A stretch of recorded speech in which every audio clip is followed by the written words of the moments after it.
dialog, role-play, handover, komunikasi smart prep, dan post conference. Handover, ruangan neurologi.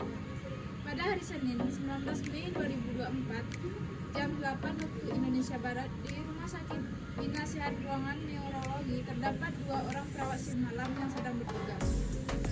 Terlihat juga kepala ruangan di ruangannya. Tiba saat untuk pergantian shift di ruangan tersebut ada 7 perawat shift pagi datang. Semua perawat di ruangan tersebut bersiap-siap untuk melakukan kegiatan handover yang sudah menjadi kegiatan rutin setiap pergantian shift di ruangan tersebut. Seluruh perawat shift malam dan pagi serta kepala ruangan berkumpul di nurse station untuk melakukan handover. Kepala ruangan memimpin dan membuka acara yang didahului dengan doa dan kemudian mempersilakan perawat dinas malam untuk melaporkan keadaan dan perkembangan pasien selama bertugas kepada perawat yang akan berdinas selanjutnya. Perawat shift malam memberikan klarifikasi keluhan, intervensi, keperawatan yang sudah dan yang belum dilaksanakan, intervensi kolaboratif dan dependen, rencana umum dan persiapan yang perlu dilakukan, hal yang belum jelas atau atas laporan yang telah disampaikan. Setelah melakukan handover, dinner station berupa laporan tertulis dan lisan, kemudian diteruskan di ruang perawatan pasien di nurse station.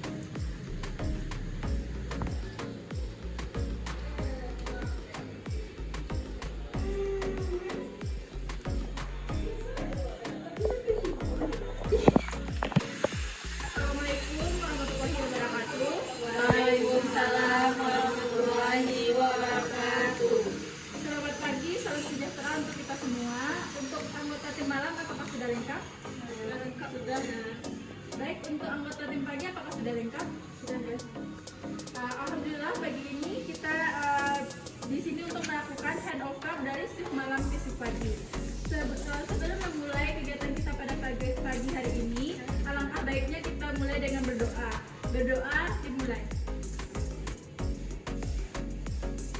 Berdoa selesai. Kita akan melakukan handover dari shift malam ke shift pagi.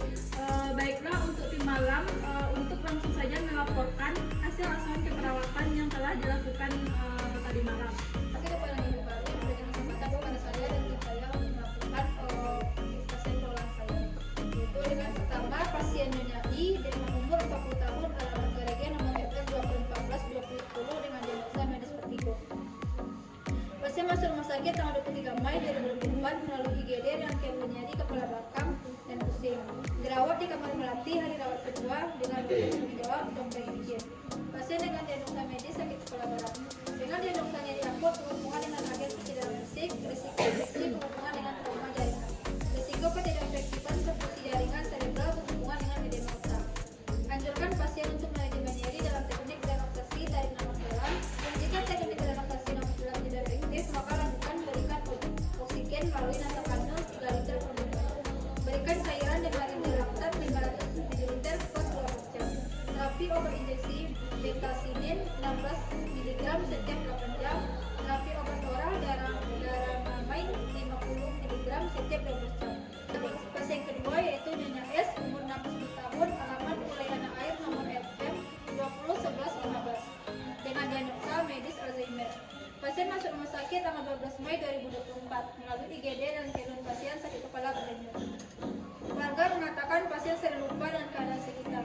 Pasien mengeluhkan sering dengar suara bising di telinganya, tapi suaranya tidak terlalu jelas. Dirawat di kamar Bougainville hari rawat ketiga. Dengan dokter tanggung jawab Dr. Lidi, pasien dengan diagnosa medis Alzheimer. Dengan diagnosa gangguan proses berpikir berhubungan dengan kehilangan kemampuan menyelesaikan masalah. Risiko cedera berhubungan dengan ketidakmampuan mengidentifikasi bahaya dalam lingkungan. Hambatan interaksi sosial berhubungan dengan kehilangan kontrol sosial. Anjurkan keluarga pasien membantu mobilisasi ringan, berikan terapi Donepezil 5 mg setiap 12 jam, berikan terapi rifastimin 1,5 mg setiap 12 jam, berikan terapi galatimin 4 mg setiap 12 jam. Pasien ketiga dengan Nyonya A, umur 35 tahun.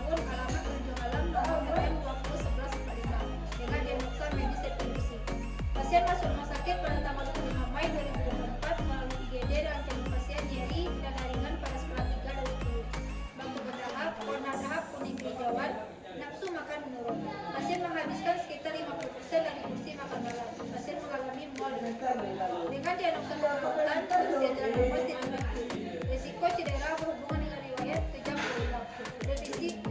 Risiko defisit volume cairan. Anjurkan keluarga untuk pantau mual dan muntah. Berikan pasien terapi cairan RL 12 jam. Berikan terapi injeksi paracetamol 100 mg setiap 24 jam. Berikan terapi injeksi dexamethasone 2 mg setiap 8 jam. Berikan terapi ceftriaxone 1 gram setiap 24 jam.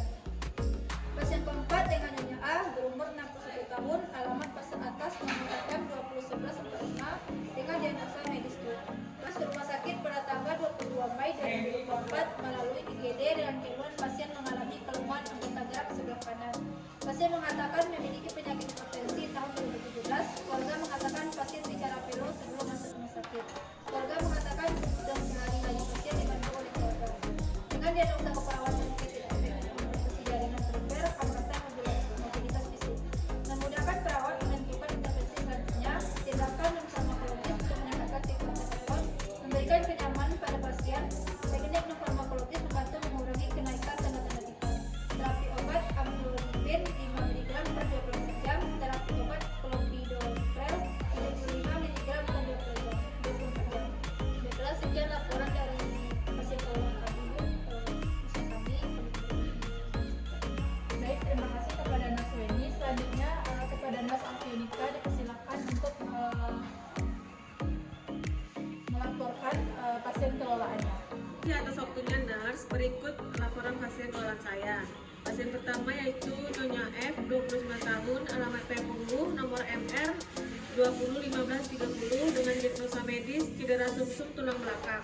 Pasien masuk rumah sakit tanggal 26 Mei 2024 melalui IGD dengan keluhan nyeri pada bagian tulang belakang. Dirawat di kamar raflesia hari rawat ketiga dengan dokter penanggung jawab Dr. Agnes.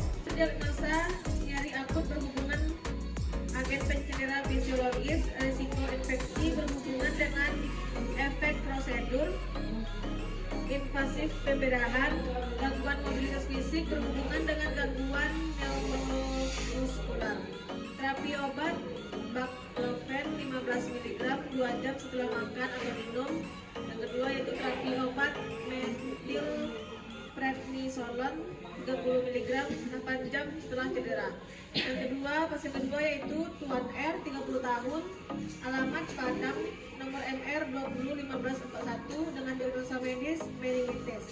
Pasien masuk rumah sakit tanggal 22 Mei 2024 melalui IGD dengan keluhan penurunan kesadaran, demam dan kejang. Dirawat di kamar Kamboja hari kedua dengan dokter penanggung jawab Dr. Ani. Pasien dengan diagnosa medis meningitis. Dengan diagnosa ketidakefektifan perfusi jaringan otak berhubungan dengan status sirkulasi, intoleransi aktivitas berhubungan dengan imobilisasi, diagnosa hipertemi berhubungan dengan peningkatan laju metabolisme. Anjurkan pasien untuk melakukan kompres dingin pada bagian bahu, leher, dan kepala yang terasa nyeri. Anjurkan pasien mengkonsumsi makanan sehat dan gizi seimbang. Berikan pasien penopang khusus untuk mengurangi rasa nyeri dan kaku pada leher. Terapi obat ampicillin 150 mg setiap 12 jam. Terapi obat cefotaxim 225 mg setiap 26 jam. Terapi obat vancomycin 30 mg setiap 8 jam. Pasien ketiga yaitu Tuan A, umur 50 tahun, alamat Pergugu, nomor MR 201174 dengan diagnosa medis Guillain-Barré syndrome. Pasien masuk rumah sakit pada tanggal 17 Maret 2024 melalui IGD dengan keluhan. Pasien mengatakan kelemahan otot. Klien mengatakan sesak, klien mengatakan susah menelan dan mengunyah. Dengan diagnosa pola nafas tidak efektifan bersihan jalan nafas. Resiko penurunan nutrisi kurang dari kebutuhan tubuh. Posisikan pasien untuk semifaular, berikan terapi oksigen, lakukan suction, terapi obat heparin. Pasien keempat yaitu Tuan Z, umur 40 tahun, alamat Baso, nomor RM 234561 dengan diagnosa medis Bell's palsy.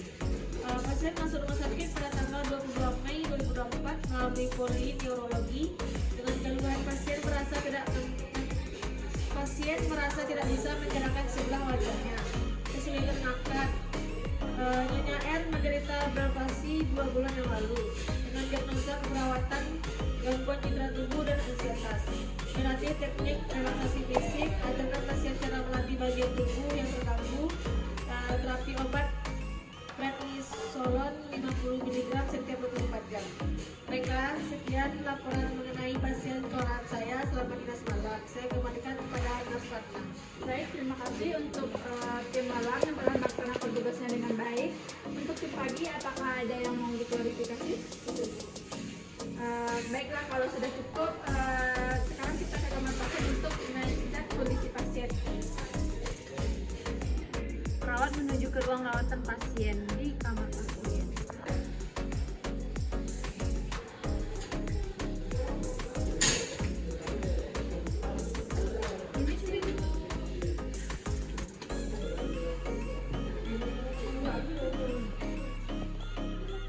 Permisi, Ibu. Selamat pagi, Ibu. Bagaimana kabarnya hari ini? Sudah makan, Ibu?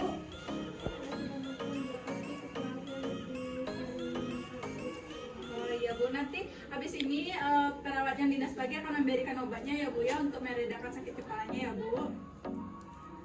Baik Bu, kami yang dinas malam sudah selesai hari ini dinasnya Bu. Nanti akan dilanjutkan oleh perawat dinas pagi yaitu nurse desa sama nurse Atika. Baiklah, selamat pagi, Bu. Saya Nasatika yang berperan di ruangan ini, Bu. Nanti kalau Ibu ada keluhan atau ada yang terasa, Ibu boleh pencet dulu sampai nanti. Permisi ya, Bu. Permisi.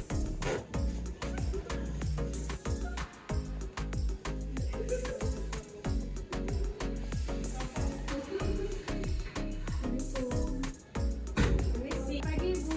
Bagaimana kabarnya nenek hari ini, Bu? Pagi Bu, alhamdulillah baik Bu. Hari ini nenek sudah sarapan pagi, Bu. Sudah Bu, nenek sudah makan. Oke, Bu. Rencana nenek hari siang ini sudah diperbolehkan pulang ya, Bu? Iya Bu, kalau boleh tahu nenek boleh pulang jam berapa ya Bu? Itu kita tunggu dulu dokter fisiknya ya, Bu, ya. Baik Bu, pulangnya bagaimana ya Bu? Oke, Bu, untuk urusan pulang nanti Ibu bisa nanti dipanggil ya, Bu, ya, sama perawat di sini untuk mengurus administrasinya di ruang stasiun ya, Bu, ya. Baik Bu, terima kasih ya Bu. Ya, Bu. Baik Bu, kami yang ketua dinas malam sudah selesai ya Bu. Nanti akan dilanjutkan oleh dinas pagi yaitu oleh nurse desa ya Bu. Ibu perkenalkan Bu, saya perawat desa yang bertugas pada pagi hari ini sampai siang nanti jika ada keluhan silakan tekan bel. Terima kasih ya Bu. Ya, Bu, kami permisi ya, Bu. Ya Bu, pesan nenek. Duduk, Nenek.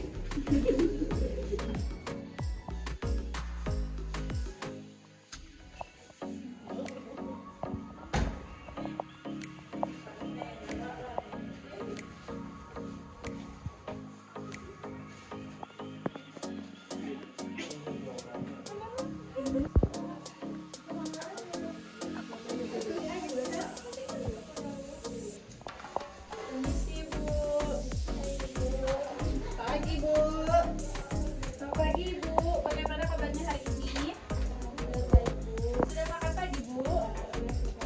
Gimana, Bu, perasaannya? Apakah masih terasa nyeri, mual muntah?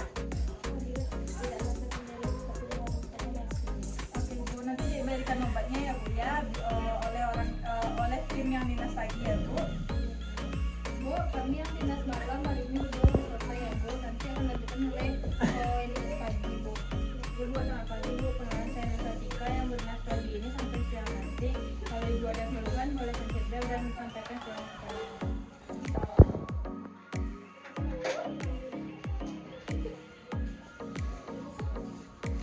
Selamat pagi, Ibu, Bapak. Selamat pagi Sus. Bagaimana kabarnya hari ini? Sudah makan Bapaknya, Bu? Baik Sus. Bapaknya tidak mau makan, katanya bosan dengan makanannya Sus. Terus bapaknya katanya pengen makan nasi biasa, Sus sudah boleh makan nasi biasa. Kalau untuk nasi biasa belum boleh ya, Bu, ya. Untuk makanannya, makan aja apa yang diantarkan ya, Bu, ya, sama orang ahli gizi. Baik Sus, kemarin bapaknya pengen jamu biji Sus, boleh bapak kasih jamu biji Sus? Kalau untuk jamu biji boleh ya, Bu, ya, tapi sebaiknya dijadikan jus saja ya, Bu, ya. Sus. Bu, kami yang dinas malam sudah selesai ya Bu hari ini. Nanti akan datang mulai dinas pagi ya Bu untuk puskesmas. Perkenalkan saya Kepala Desa yang bertugas pada pagi hari ini. Jika ada keluhan silakan standar Terima kasih ya semua. Komisi ya Bu. Pagi Pak. Dengan Bapak Zaki ya Pak.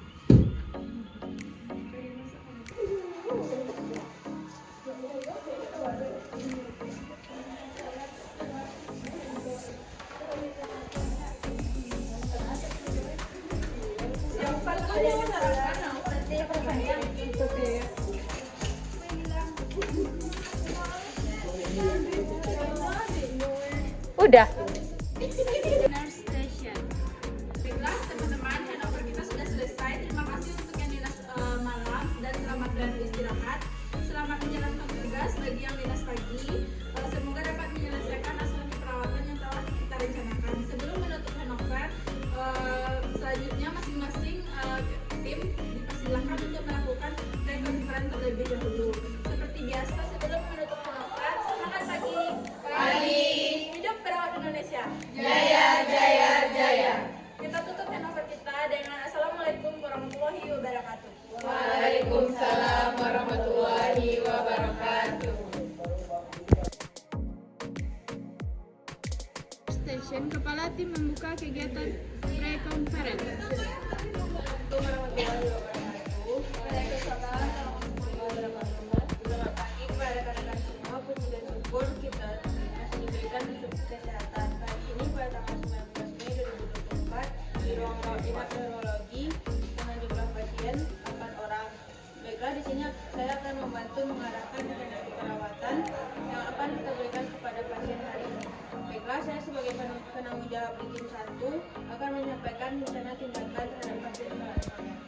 Pasien pertama dengan Neneng Margarita yang berumur 60 tahun masuk dengan keluhan kepala berdenyut. Sering lupa dengan keadaan, sering mendengarkan suara bising di telinga. Tapi suaranya tak terlalu jelas. Didapatkan hasil pemeriksaan tekanan darah 80/60 mg dengan nadi 80 kali per menit. Dengan nafas 20 kali per menit, suhunya 35,5 derajat. Dengan diberikan obat terapi dan pensil 5 mg sejak 24 jam. Berikan terapi rifampicin 1,5 mg setiap 12 jam. Lalu galantamin 4 mg setiap 12 jam. Saat ini pasien terpasang oksigen nasal kanul 4 liter per menit. Namun pasien masih belum mampu dan belum mau melakukan mobilisasi. Pasien kedua dengan Ibu Ayu Cahaya Suci Wulandari yang berumur 35 tahun masuk dengan keluhan nyeri dada dengan skala 7, batuk berdahak dengan warna dahak kehijauan, nafsu makan menurun, mual muntah, dan dapatkan hasil pemeriksaan tekanan darah 130/80, nadi 100 kali per menit, nafas 20 kali per menit, suhu 36,5 derajat. Diberikan obat terapi injeksi paracetamol 1 mg setiap 24 jam, diberikan dexamethasone 2 mg setiap 4 jam, dan ceftriaxone 1 mg setiap 24 jam.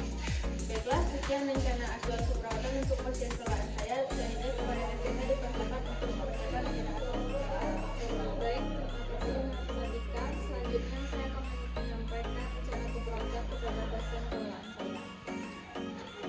Pasien pertama bernama Bapak Rifki Hadiantono yang berusia 30 tahun dengan keluhan penurunan kesadaran, demam, dan kejang. Didapatkan hasil pemeriksaan PTV, tekanan darah 140/90 mmHg, nadi 40 kali per menit, pernafasan 15 kali per menit, suhu 38,5 derajat Celcius. Diberikan terapi obat ampicillin 150 mg setiap 12 jam, terapi obat cefotaxime 245 mg setiap 6 jam, dan obat vancomycin 30 mg setiap 8 jam.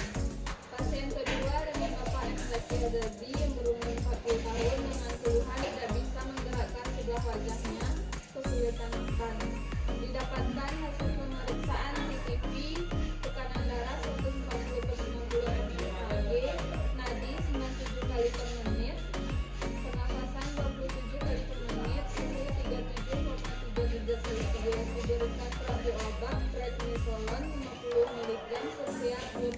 mg. Baiklah, sekian rencana tindakan asuhan keperawatan untuk pasien toleran saya hari ini dan saya kembalikan kepada nurse assistant. Baiklah, terima kasih kepada Nurse yang telah menyampaikan rencana dan tindakan yang akan dilakukan kepada pasien. Sejauh ini apakah ada kendala lain atau keluhan pasien yang ingin disampaikan? Pada pasien yang A sudah lebih membaik dan kemungkinan sudah bisa pulang dan akan diberikan edukasi sebelum pasien pulang kepada keluarga. Kita tidak tunggu konfirmasinya. Apakah masih ada yang lain yang akan ditanyakan? Sudah cukup, Bu. Baiklah, jika tidak ada pertanyaan, saya cukupkan konferensi ini. Terima kasih.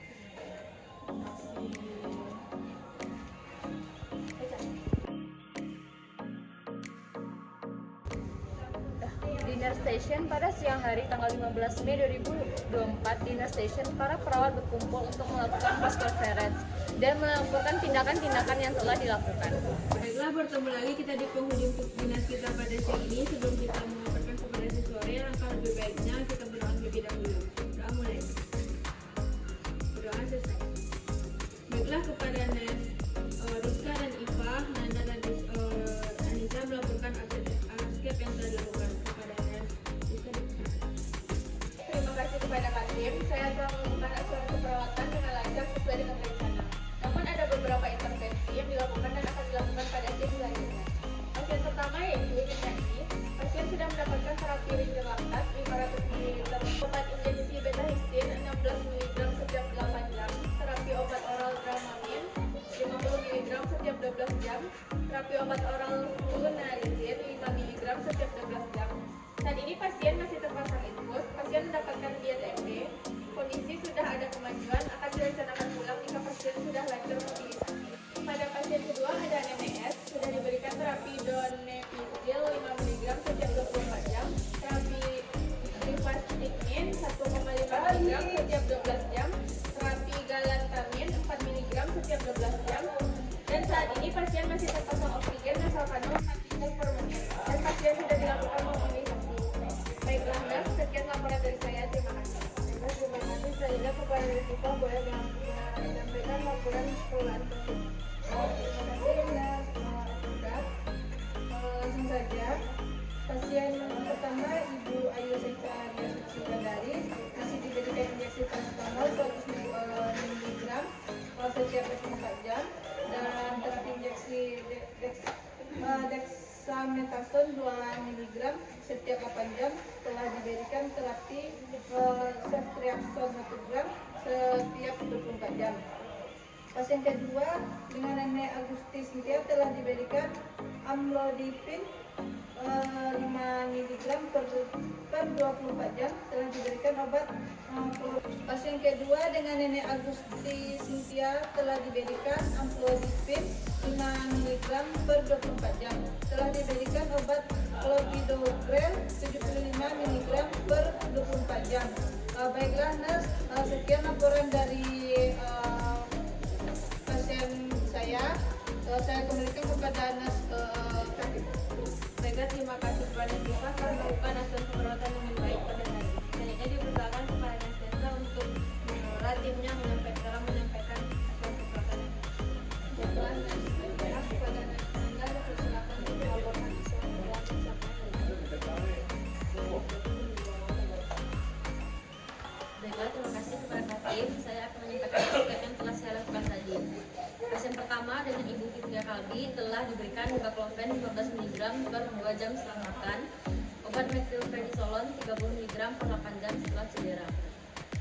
Pasien kedua yang bernama Bapak Rifki Hardiartono telah diberikan ampicillin 150 mg setiap 12 jam, terapi obat ceftriaxone 225 mg setiap 6 jam, obat vancomycin 30 mg setiap 8 jam. Sekian laporan kelolaan dari saya. Saya kembalikan kepada Nurse Tessa. Terima kasih, Nanda. Selanjutnya kepada Nurse Caca dipersilakan untuk melaporkan keadaan pasien semua. Baik, Nurse, langsung saja pasien pertama dengan Bapak M. Azizul Alfarizi sudah diberikan prednisolon 50 mg setiap 24 jam. Saat ini pasien terpasang oksigen. Pasien kedua dengan Bapak M. Zaki Hazazi telah diberikan prednisolon 50 mg setiap 24 jam. Sekian. Nurse, langsung saja pasien pertama dengan Bapak M. Azizul Alfarizi sudah diberikan